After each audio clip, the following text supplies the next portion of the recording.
Have you ever felt that tight knot in your stomach just before doing something completely new? Something that both terrifies and excites you? That's exactly how I felt the moment I stepped onto that massive aircraft, knowing I was about to work my very first solo international flight. What followed was more than turbulence or jet lag.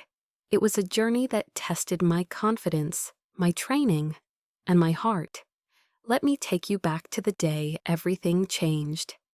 It was a crisp morning at JFK Airport.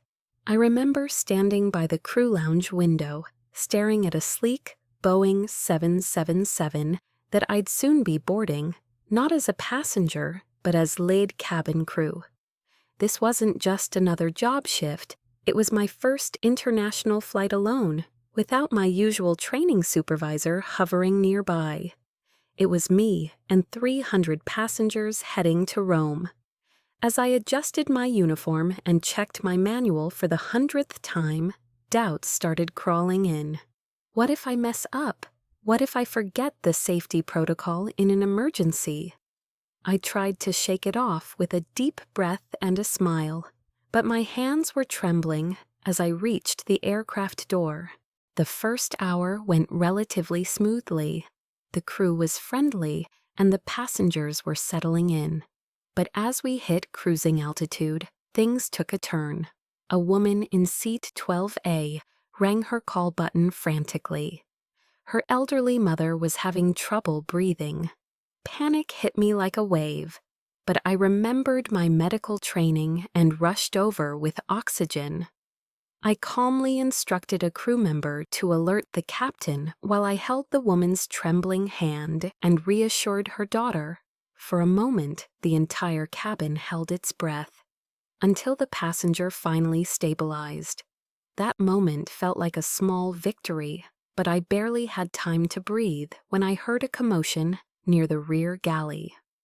A group of passengers were arguing over a seating issue. Emotions were high, voices rising, and I had to step in. My voice shook at first, but I managed to calm them down with firm yet respectful words.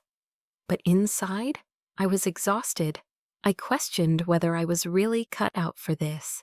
Then came the turbulence, and not the kind you feel in your seat and ignore, the kind that made the beverage cart crash sideways, sent a child screaming, and left me clutching the overhead bin. My heart raced. I forced myself to move, checking for injuries, comforting passengers. The pilot's voice came over the PA, "Flight attendants, please take your jump seats." I sat down, strapping in, heart pounding, whispering to myself, "You've got this, Claire. You've trained for this." The shaking stopped, but the emotional aftershock lingered. Later, while checking the cabin again, a little girl handed me a drawing she'd made of me, smiling, with a little red heart. It nearly broke me. By the time we began descent into Rome, something had shifted.